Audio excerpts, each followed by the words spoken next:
Estamos no interior da Amazônia brasileira. Nesta vasta região, que corresponde a quase metade do território nacional, ocorreu uma grande revolta popular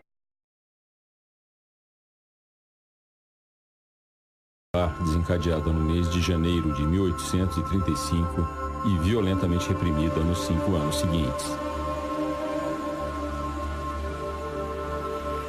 Esse conflito passou para a história com o nome de cabanagem, uma referência às pequenas cabanas de palha e madeira na qual viviam os caboclos daquela época e ainda vivem muitos ribeirinhos nos dias de hoje.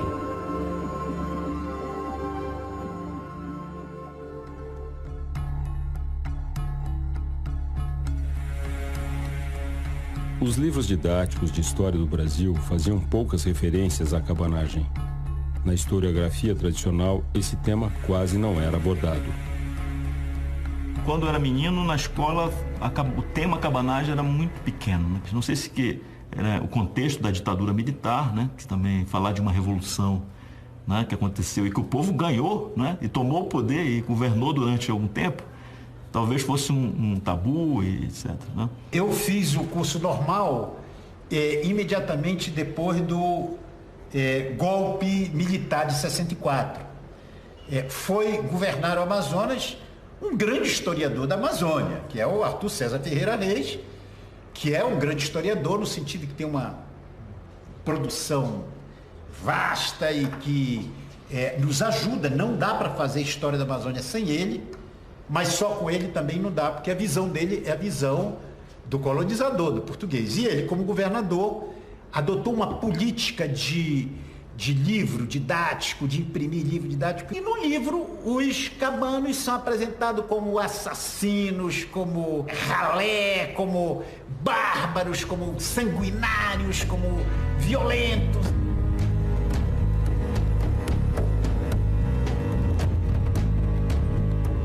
Recentemente, se passou a ter uma outra ideia sobre a cabanagem. Então, as pessoas passaram a ver que os cabanos foram os nossos antepassados, que os cabanos eram os moradores das próprias comunidades. Elas passaram a ter uma visão mais positiva e isso acabou estimulando ainda mais as pessoas a relatarem essas histórias. Mas dentro dessas releituras, talvez a inaugural que coloque o movimento cabano como extremamente importante é a Evolução Política do Brasil, de Caio Prado Júnior, né, publicada ainda nos anos 30, onde é a primeira obra na qual o movimento cabano, e ele diz isso, né, sai do pé da nota de rodapé e os populares passam a ganhar a primazia da condução de um processo.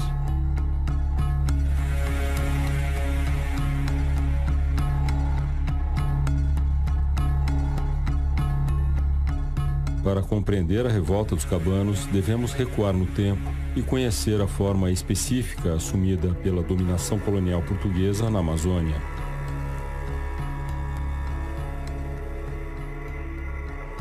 A Fundação de Belém é de 1616, fundado por um capitão português, Francisco Caldeira de Castelo Branco, com o objetivo de expulsar os outros grupos de europeus que estavam aqui. E, aos poucos, eles vão entrando em contato com os grupos indígenas.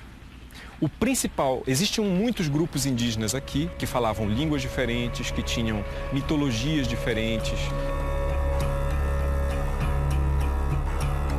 Como se sabe, a colonização da região amazônica se deu orientada pelo curso dos principais rios. O Rio Amazonas, em primeiro lugar, como o grande eixo leste-oeste de ocupação, e os seus principais afluentes. Predominava a navegação fluvial movida ao braço humano, e os remadores eram indígenas. Os índios eram os pés e mãos dos brancos na Amazônia.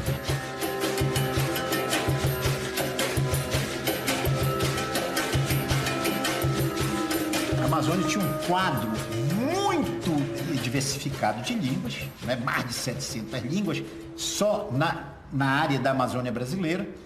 E se instituiu, então, uma língua de comunicação interétnica, que foi a língua geral, que ficou conhecida no século XIX como Nheengatu, a fala boa. Não é? Essa língua era a língua hegemônica em toda a Amazônia. Ela era falada por índios de diferentes filiações linguísticas, por portugueses, por negros, por mestiços.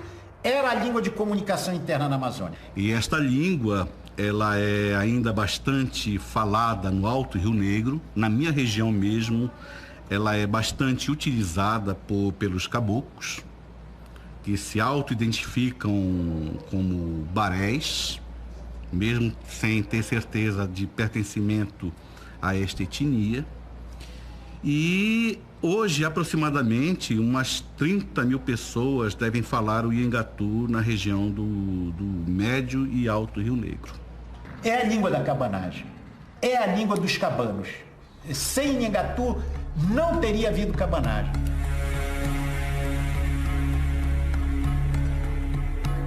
A América Portuguesa era formada por 2 estados, e não apenas um, como fomos levados a pensar. O estado do Brasil, com capital em Salvador. A capital muda para o Rio de Janeiro em 1763.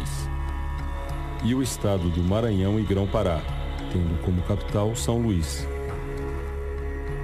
Em 1737, a capital muda para Belém e ele passa a se chamar Estado do Grão-Pará e Maranhão. A fusão dos 2 estados só ocorre em 1774, tendo como capital o Rio de Janeiro. Belém já era uma cidade de porte e tinha uma relação direta com Lisboa, que não passava necessariamente pelo Rio de Janeiro. Importante dizer um fato que é desconhecido da grande maioria dos brasileiros. A Amazônia permaneceu separada do estado do Brasil por mais de 200 anos. Só que à medida que o tempo passa, o que era uma contingência administrativa e uma facilidade por conta da navegação, do acesso às marés, que permitiam uma viagem mais curta em direção à metrópole, saindo de São Luís em direção à metrópole, acaba tomando corpo e adquirindo uma nova dimensão. Olha, eu costumo dizer que não havia um Brasil. O que acontecia no Rio de Janeiro não se conhecia no Pará. Em 1822, por exemplo, a balança comercial paraense era favorável ao Pará, se vendia mais para Lisboa do que comprava de Lisboa.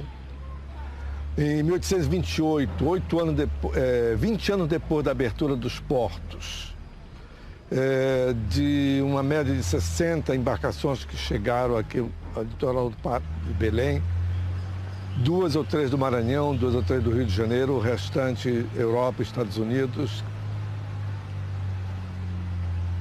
Quando se diz assim, um grito do Ipiranga, proclamada a independência, não há esse Brasil imaginado e imaginário, não existia. O Brasil era um desconhecimento que somente a partir do segundo reinado é que progressivamente ele ia se revelando. A ideia de uma identidade nacional brasileira não existia, né? A gente sabe que essa noção não é construída do dia para a noite. Ela, de fato, começa a se solidificar nos anos 40 e se concretiza em 50 do século XIX. Em 20, as pessoas se perguntavam quem elas eram. Elas eram do Acará, elas eram de Belém, elas eram de todas essas localidades onde elas tinham nascido, onde elas tinham família, onde elas tinham raízes. Só que não é tão fácil assim dizer de onde eram.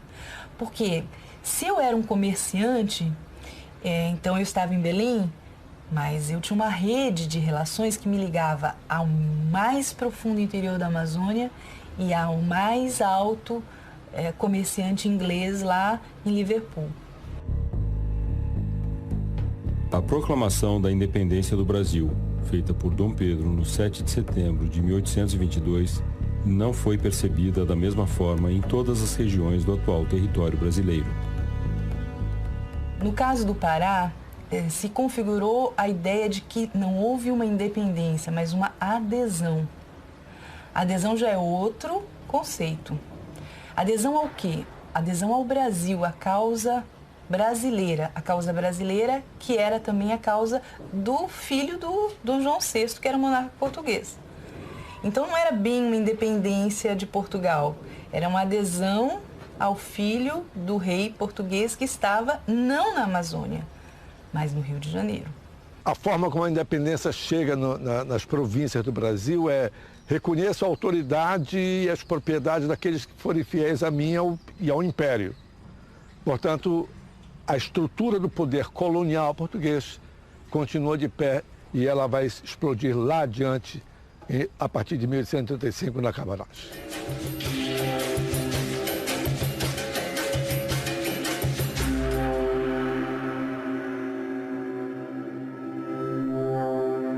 Uma visão geral da Amazônia antes da cabanagem, 10, 20, 30 anos antes da cabanagem, até mesmo já no final do século XIX, é uma região que o envolvimento popular através da rebelião, não é cotidiano e tenta, num certo sentido, estabelecer uma outra mediação para as relações de poder que ali se colocam. Santarém, na época, tinha 2 bairros, principalmente. O bairro dos Brancos, que era o bairro onde estava a catedral, toda a parte dos militares, e o bairro dos indígenas, dos Tapuios.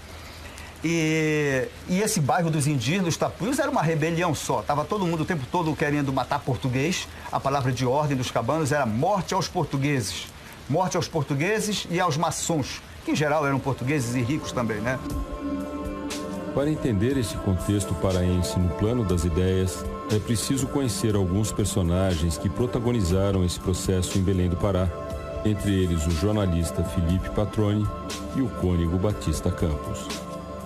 O Felipe Patroni é o marco, porque em 1821 ele conseguiu trazer para Belém uma tipografia e iniciar o primeiro jornal do Pará, que é o Paraense, em 1821. Ele foi alguém que trouxe a imprensa nos anos 20 e brigou para que o Pará se ligasse não à corte no Rio, mas se ligasse a Portugal liberal, da Revolução do Porto de 1820. Ele põe o jornal para circular, defendendo a liberdade de imprensa, defendendo o constitucionalismo português, combatendo o arbítrio militar dos quartéis, combatendo o autoritarismo do poder militar, tendo em vista o seu projeto de poder, que é chegar justamente à presidência da província. O Felipe Patroni era uma pessoa polêmica porque pertencia à elite, mas queria um tipo de governo que não cabia naquela conjuntura. Se discutia muito se ele era republicano, se ele não era, tem muitas polêmicas sobre isso, mas ele sempre se colocou favorável à monarquia. Tem várias falas dele favoráveis à monarquia. Ele tinha um projeto político. Ele não acreditava mais na monarquia absolutista, tentou a monarquia constitucional como uma forma de manter o Pará numa condição privilegiada em relação ao resto do Brasil, porque só se entende a cabanagem a partir da divisão que o Brasil em 2. Não havia um Brasil, haviam 2 Brasis. Este conjunto de ideias, este conjunto de formas de pensamento que começa com Patroni, passaria a seguir para o cônego Batista Campos. O mesmo cônego Batista Campos que lá em 1835 estará presente na cabanagem. A Igreja Católica estava dividida no Pará por ideias opostas e conflitantes.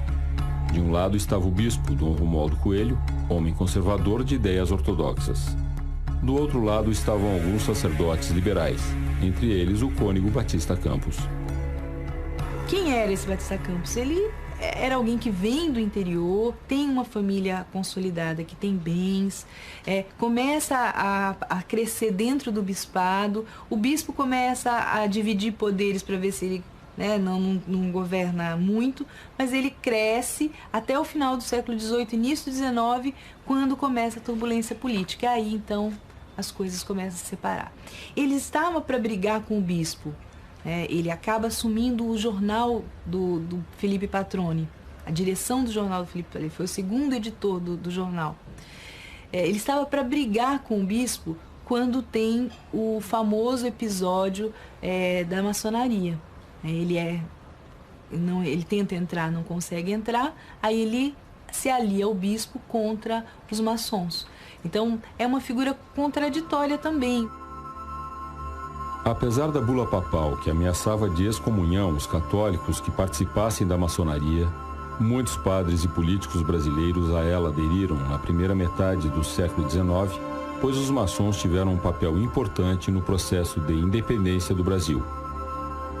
José Bonifácio era maçom. O padre Feijó também e foi regente do Império durante a cabanagem. Batista Campos é considerado uma espécie de mentor da cabanagem. Morreu antes do movimento cabano, mas foi lido por grande parte da historiografia como o mentor das ideias, o mentor político da cabanagem. Embora tenha falecido poucos dias antes da eclosão da revolta, Batista Campos legou para os cabanos suas ideias liberais e seu exemplo de homem insubmisso e contestador. Eles estão agindo, ou eles agiram, em cima de um projeto de poder da elite a qual eles pertenciam. Não um projeto de poder de uma socialização deste mesmo poder no sentido de transformar a estrutura da sociedade amazônica que viveu a cabanagem até 1840. A adesão do Pará ao Império do Brasil foi acompanhada de vários tumultos e terrível repressão comandada pelo militar inglês John Grenfell, o que deixou muitos traumas na sociedade paraense nos anos seguintes. No início, Grenfell conseguiu a adesão das elites paraenses ao Império do Brasil de forma pacífica, em agosto de 1823, principalmente no que se refere aos comerciantes portugueses residentes em Belém. No entanto, nos dias seguintes, conflitos de rua surgiram entre os brasileiros nascidos na terra e os adotivos, isto é, os portugueses enraizados no Pará. Paralelamente, estourou um motim de soldados brasileiros descontentes no interior da tropa, no qual também existiam soldados portugueses. Grenfell reprimiu o motim e os tumultos de rua violentamente, fuzilando 5 paraenses em praça pública e amarrando o cônego e jornalista Batista Campos à boca de um canhão para que ele confessasse sua participação como cabeça no motim. Mais de 100 soldados insubordinados foram para a cadeia e 250 civis foram encarcerados em um navio conhecido como Brigue Palhaço. Jogaram cal nos porões onde os revoltosos estavam presos e praticamente todos morreram por asfixia.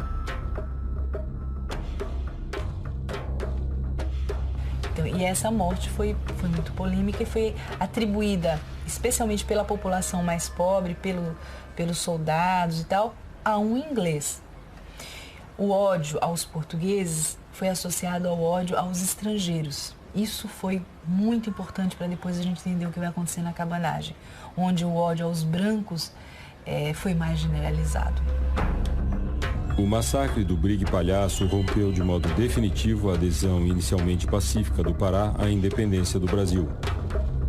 A província viveria uma década de turbulência política, culminando com a cabanagem, movimento de revolta que explodiu 12 anos mais tarde. Estamos às margens do rio Guamá.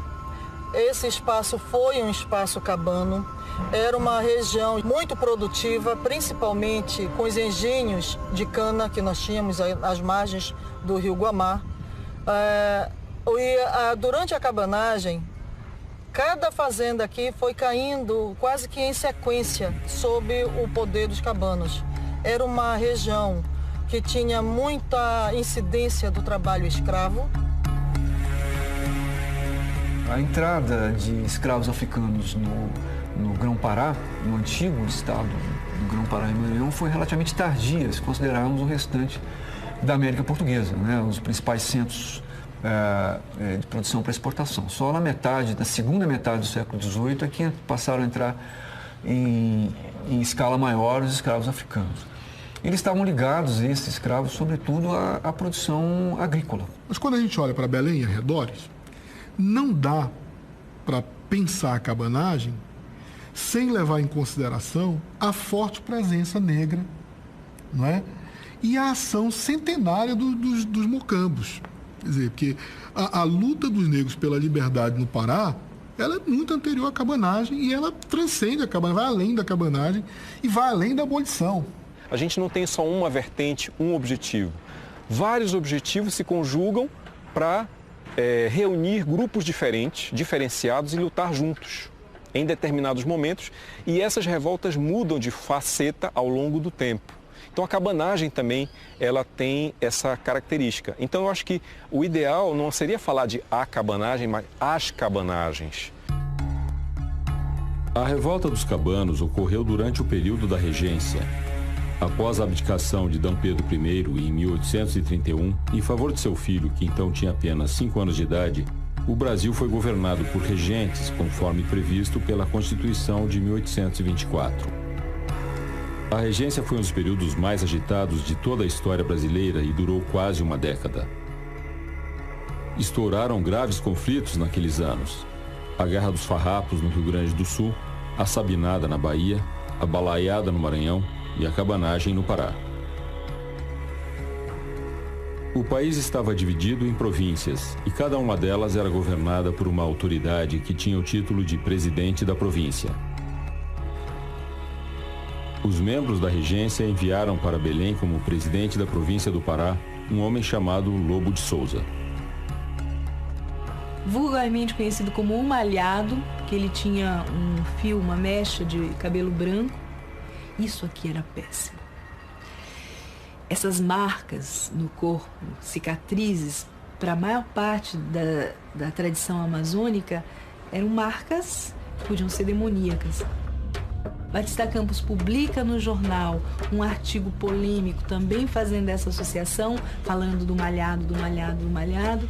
E o mais interessante é que quando vai para ser morto, que ele sobe na catedral e ele diz para todos: vocês vão matar quem? O governador Lobo de Souza? Aí quem o mata, que diz que é o Domingos XI, diz: não, nós vamos matar o malhado. Lobo de Souza se desentendeu com as elites locais e foi odiado pelo povo. Ele ordenou a prisão de vários líderes paraenses, dentre eles Félix Malcher. Quem era o Malcher? Malcher é uma figura muito interessante também, Félix Malcher. Ele era de uma família média, não era de uma família rica, mas ele casou com uma rica descendente dos Ambrósios, que era uma família dona de engenho e tal, na região do Acará. Então ele, ao casar, se tornou membro de toda essa rede de relações econômicas familiares que ligava os portugueses aos interiores da Amazônia. A tomada de Belém, em 7 de janeiro de 35, tinha o mote de libertar o Malcher. Félix Malcher e os irmãos Antônio e Francisco Vinagre eram ligados à elite paraense e velhos companheiros do cônego Batista Campos. Devido à repressão desencadeada por Lobo de Souza, o cônego Batista Campos, que havia sido diretor do jornal O Paraense, acabou se refugiando na fazenda de Félix Malcher, no Acará, em 1834. Neste mesmo local, ele faleceu de uma infecção provocada por um acidente doméstico poucos dias antes da eclosão da Revolta dos Cabanos, em 7 de janeiro de 1835. Nesse dia, a grande rebelião foi liderada por Antônio Vinagre. Embora não tenha participado da cabanagem que nesse dia teve início, Batista Campos é considerado o mentor desse processo histórico, pois suas principais ideias nortearam a atuação dos primeiros líderes cabanos. Em janeiro, tinha uma festa, uma comemoração. E nessa festa religiosa, nessa comemoração, é que eles começaram a pensar que a cidade estava se enchendo de gente por conta da festa. Então, o Lobo de Souza foi avisado, estava no teatro até na noite anterior, no 6 de janeiro, e foi avisado que ia explodir alguma coisa no dia 7, que a cidade estava com uma movimentação muito estranha. Os rebeldes tomaram a cidade de Belém logo no primeiro dia da insurreição. Malcher foi libertado e assumiu o primeiro governo cabano. Francisco Vinagre foi nomeado comandante das armas. Esse foi o ponto de partida da maior insurreição de toda a história do Brasil. O presidente da província, Lobo de Souza, foi morto no primeiro dia da revolta e o vice-presidente também.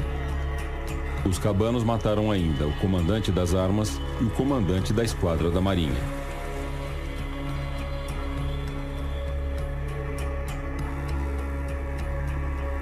Seus corpos foram arrastados pelas ruas da cidade. Foram necessárias várias horas para que Félix Malcher e seus aliados conseguissem controlar a multidão e entregar os corpos aos parentes para que pudessem ser enterrados. A bandeira de luta de grande parte dos insurgentes naquele mês de janeiro resumia-se a morte aos portugueses e morte aos maçons.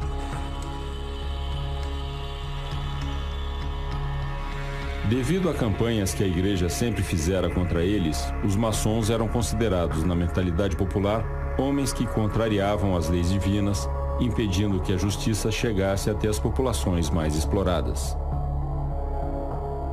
Os portugueses simbolizavam todo um passado de exploração colonial e subjugação social. O Brasil estava separado de Portugal, mas uma parte considerável do grande comércio continuou nas mãos de portugueses durante muitos anos. Por isso foram frequentes os conflitos entre brasileiros e lusos durante o reinado de Dom Pedro I e a regência. E quando, em 7 de janeiro, o Malcher realmente é salvo e é aclamado pelo povo, olha, ele é o novo governador nosso, ele não previu, por exemplo, que tivessem que matar o governador, o vice-governador. E realmente vários indícios mostram que ele sentiu isso, que não tinha sido planejado essas mortes. O que deveria ter sido feito é colocado eles no navio e mandado embora. A morte criou uma situação muito mais complicada politicamente. E a partir daí, então, as coisas foram se agravando. A revolta não terminou com a morte de Lobo de Souza e a aclamação de Félix Malcher. Pelo contrário, a luta estava apenas começando. Malcher tomou algumas medidas que descontentaram os cabanos. Ordenou que os insurgentes devolvessem as armas que tinham sido expropriadas do quartel, mas os cabanos resistiram quando tentaram desarmá-los. Também pregou o retorno ao trabalho e às ferramentas agrícolas, mas a massa revoltada encarava isso como uma continuidade em sua condição social. Entre os negros escravizados, essa resistência era ainda maior. O que você vai encontrar no Pará, na figura de um Félix Clemente Malcher, que está ligado desde a época do Paraense, de um Batista Campos, que foi redator do Paraense a partir do número 7 do jornal, dos irmãos Vinagres, do Eduardo Angelim, do Ângelo Custódio. São homens que herdaram este passivo colonial e não produziram, a não ser ao seu interesse, as lutas pelo domínio político local. O Malcher tinha uma característica de ter entrado na Revolução Cabana e levado junto com ele os seus próprios escravos, sem deixar de ser escravos. Naturalmente que tinha muitas limitações ideológicas para, digamos, fazer avançar a Revolução. E fraquejou.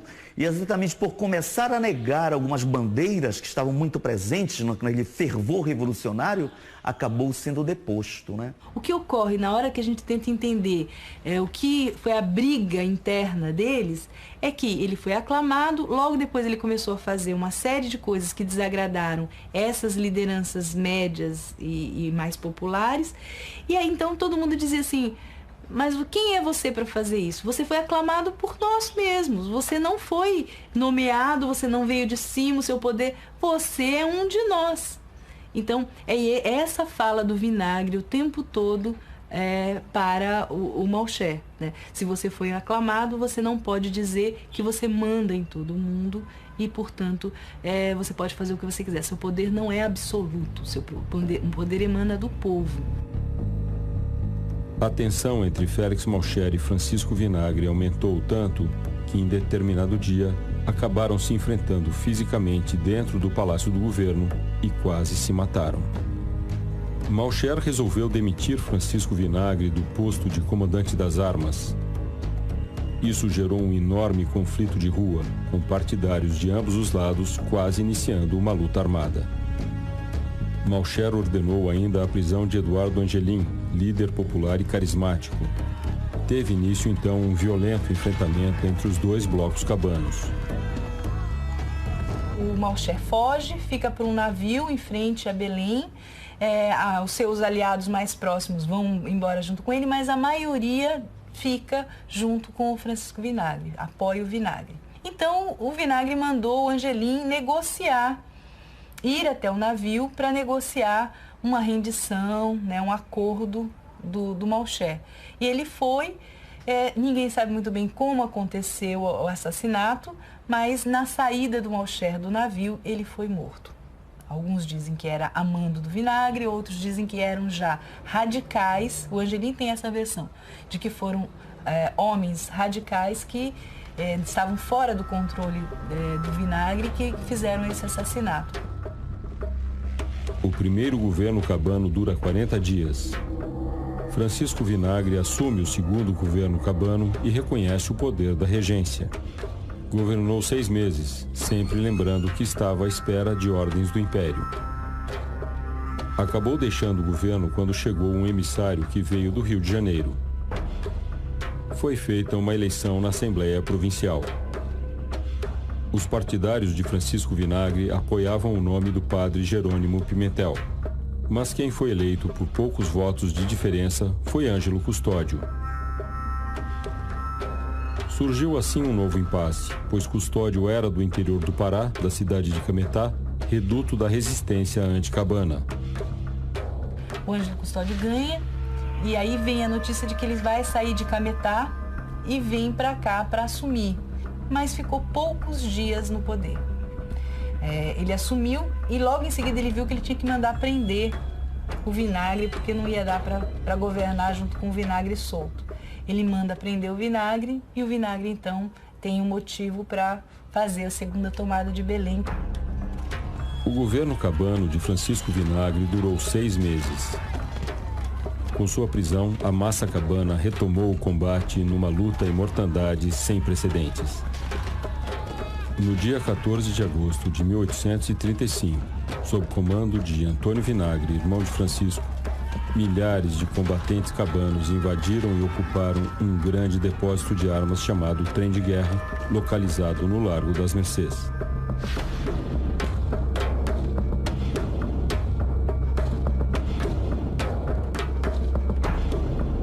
Durante o ataque ao Trem de Guerra, Antônio Vinagre foi atingido por um tiro e morreu. O comando foi assumido por Eduardo Angelim, que com apenas 21 anos se tornou o terceiro governador cabano. O Antônio Vinagre não consegue ver o terceiro governo, mas ele, na minha avaliação, é o principal responsável pela retomada do poder, né? Quando o Angelim assume o poder, ele assume em meio a um bombardeio em que franceses, portugueses e os brasileiros, as 3 esquadras mandaram bala para a cidade.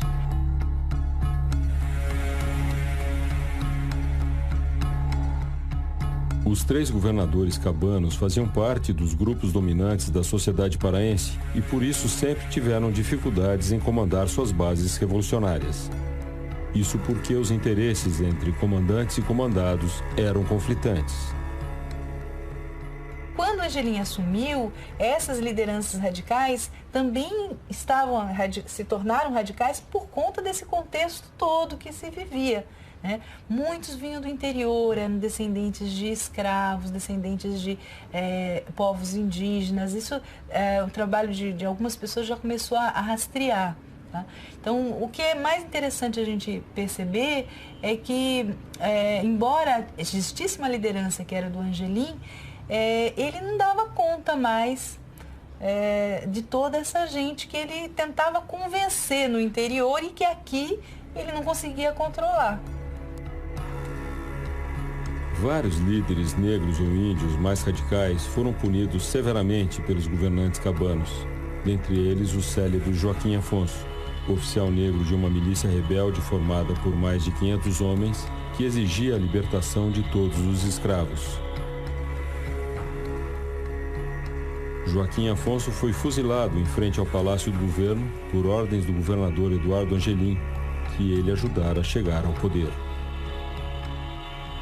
Desde o século XIX, os registros nos dão conta de que O próprio Angelim, que é tido como um dos mais populares dos líderes da cabanagem, tinha muita dificuldade de se relacionar com as comunidades negras, com as populações negras. Pelo contrário, se relacionava como um senhor de escravos com ela.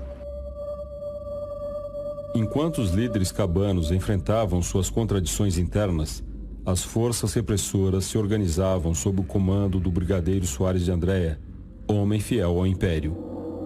Sua estratégia visava eliminar as forças cabanas que se encontravam nas áreas do interior e isolar completamente a cidade de Belém, que estava nas mãos dos insurgentes. O objetivo era provocar o caos e a fome na capital. O Andréa conseguiu o feito de praticamente isolar.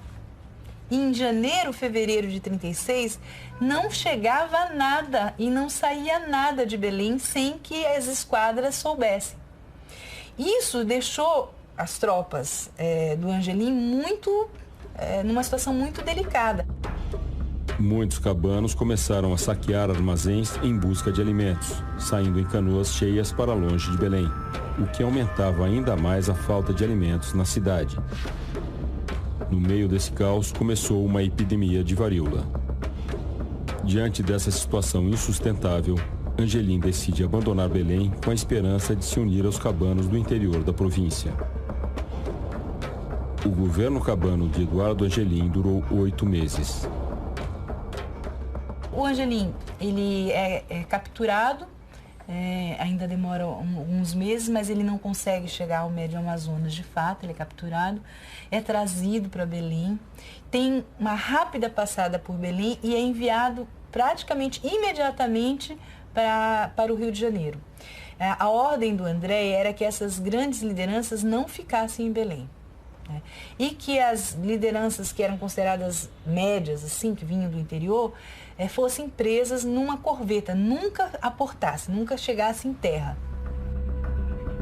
Uma situação realmente revolucionária configurou-se durante esses últimos meses no Pará, pois os dirigentes cabanos não conseguiam mais governar e na base da sociedade a radicalização era cada vez maior. Com a prisão de Angelim, o movimento cabano foi derrotado em Belém, mas não se extinguiu. Segundo o historiador Domingos Antônio Raiol, a cabanagem elas trouxe pelo Pará afora como fogo em relva ressequida.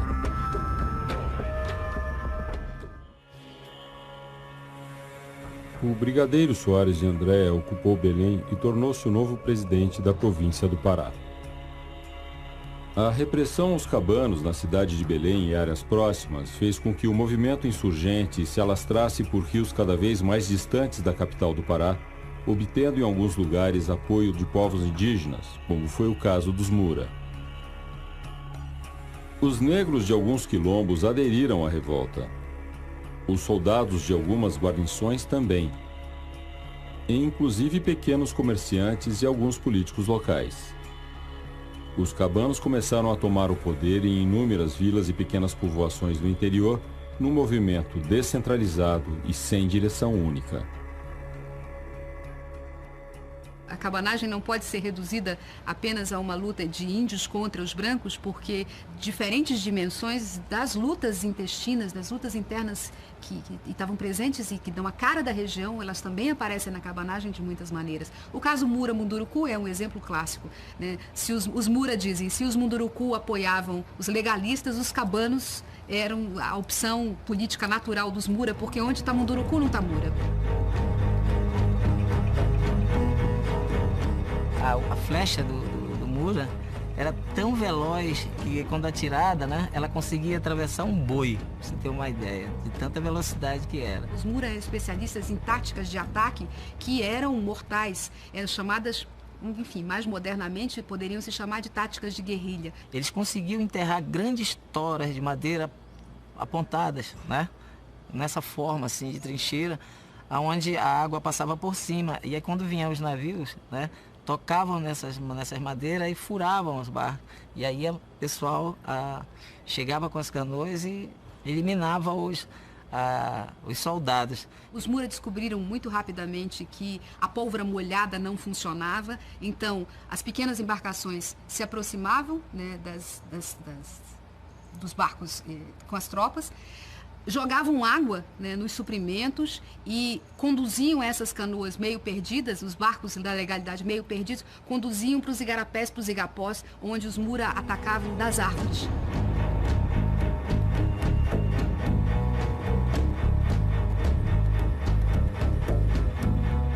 A grande massa dos cabanos era composta de tapuios. Quem eram os tapuios?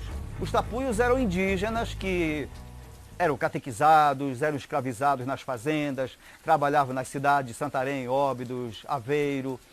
E quando eclodiu a cabanagem, os tapuios viram a grande chance deles mudarem a história, deles se libertarem, se vingando e mudando a estrutura da sociedade.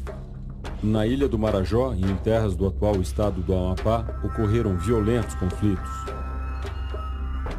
Santarém foi ocupada pelos cabanos. Manaus aderiu aos revolucionários sem resistência. Existem vários líderes que ainda hoje são lembrados no interior da Amazônia, né? E além do Apolinário Maparajuba, que foi o grande líder lá de Cuipiranga, que foi morto numa batalha aqui em Manaus, um outro líder muito lembrado é Jacó Patacho. Quem era o Jacó Patacho? Era um rebelde por natureza, um líder entusiasmado, cheio de esse senso de justiça, que ele veio de Belém, junto com um outro tapuio, que era o fiel escudeiro dele, e por onde eles passavam, eles iam libertando negros, escravos, índios, matavam os portugueses na espada, e os negros e os indígenas libertados amarravam as suas canoas atrás da canoa do Jacó Patacho com as outras canoas de gente que já havia sido libertada. E dizem que quando a canoa, a esquadra do Jacó Patacho se aproximava das fazendas, era um terror, porque os fazendeiros viam aquilo que era uma enfiada de canoa, e os homens ficavam apavorados, principalmente os brancos que escravizavam os negros. A violência durante a cabanagem foi praticada não só por aqueles que comandavam a repressão, mas também por cabanos que se vingavam de alguns proprietários de escravos. Alguns historiadores analisaram detalhadamente processos judiciais instaurados contra revoltosos após o fim da cabanagem e constataram que, de fato, a violência não estava compartimentada em apenas um dos lados do conflito. A documentação que fala do Cuipiranga anuncia rituais de violência específicos para o Baixo Amazonas. Uma morte com a retirada de órgãos, uma morte com a retirada da pele.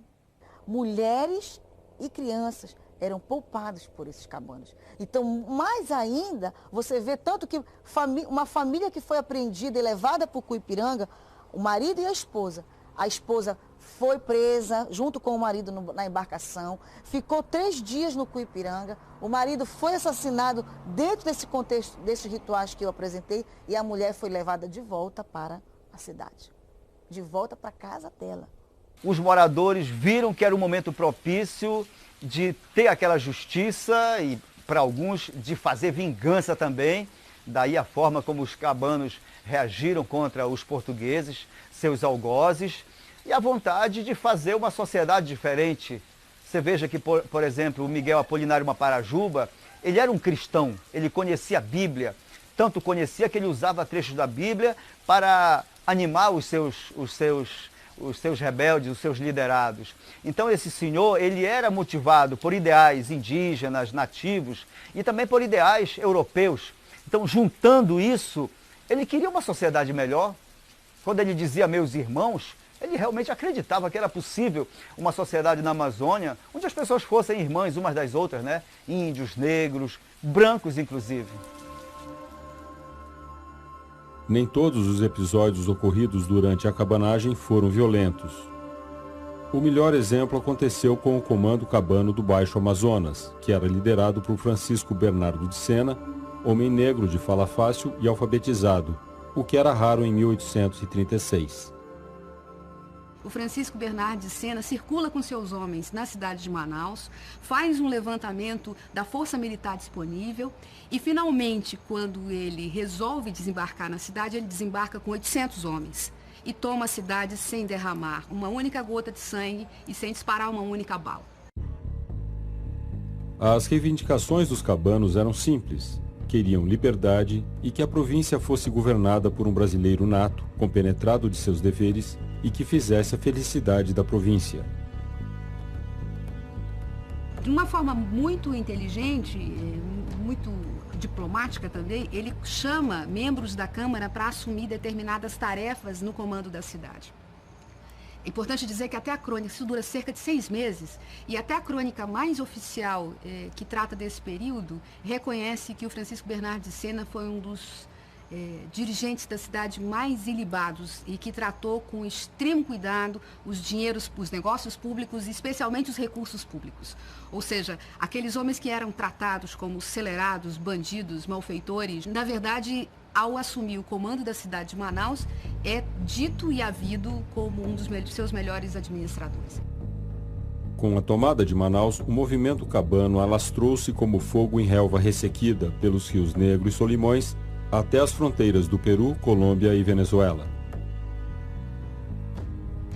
Mas as oligarquias locais logo organizaram uma forte reação. No Rio Negro, a onda anticabana foi desencadeada por Taqueirinha e Bararoá, 2 homens extremamente truculentos e cruéis. Os rebeldes que caíssem nas mãos de Taqueirinha ou de Bararoá tinham a vida perdida, pois eles não faziam prisioneiros e, em nome da legalidade, cometeram os mais bárbaros crimes. Os Muras sabem que foram eles que colocaram um fim nas atrocidades do Bararoá, e os Muras têm consciência e fazem questão de dizer isso. Enquanto a repressão liderada por anticabanos locais se alastrava nos rios Negro, Solimões e Amazonas, a partir de Belém, o brigadeiro Soares de Andréa enviava barcos de guerra para as mais remotas localidades onde ainda existisse alguma reação por parte dos cabanos. Uma simples suspeita de que os caboclos e tapuios de algum pequeno povoado de ribeirinhos fossem simpatizantes da cabanagem já era suficiente para que começasse a fuzilaria contra seus moradores, inclusive mulheres e crianças. Às vezes, os militares sequer desciam das embarcações, atirando sobre os ribeirinhos de forma indiscriminada.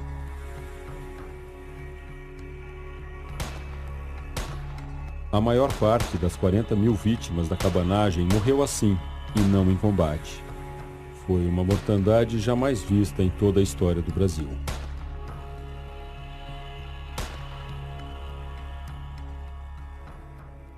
Depois da cabanagem, a gente foi caçado, perseguido, as casas eram queimadas, né?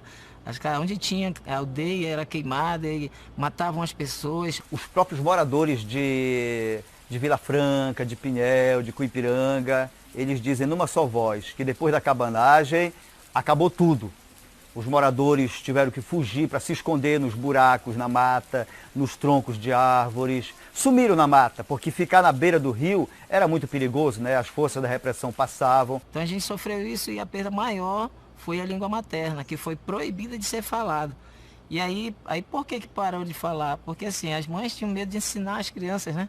E as crianças aprendendo a falar, iriam falar na frente dos guardas, etc., dos soldados, e seriam mortos. Então isso passou a ser passado de pai para filho, não falar mais a língua, né? O maior número de mortos, com certeza, foi de índios, tapuios e caboclos.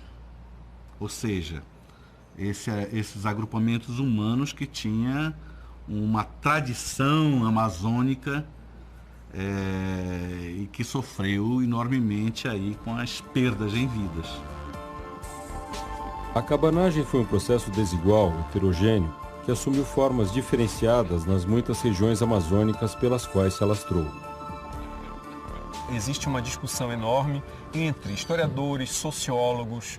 Aqui mesmo na Amazônia, existe uma tradição polêmica para decidir se foi uma revolta, se foi uma revolução, se foi... Que tipo de classificação a gente pode dar para a cabanagem?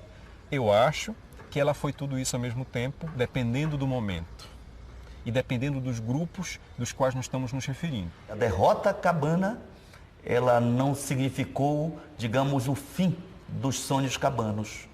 Ela se afirma e ela tem continuidade de outras formas, em outras formas de resistência, mas ela continua muito viva na memória e no coração do povo paraense. Eu acho que a cabanagem nunca passou. A cabanagem não morreu. Eu diria que a cabanagem nem é um movimento do século XIX. É um movimento contínuo que está associado ao presente. Porque os cabanos eram homens e mulheres que se fizeram respeitar. Numa época de escravidão, de muita violência, eles ousaram sonhar com uma sociedade diferente. E eles foram à luta. Eles sabiam que a morte era algo que poderia acontecer, e aconteceu para a maioria deles, e mesmo assim eles não recuaram.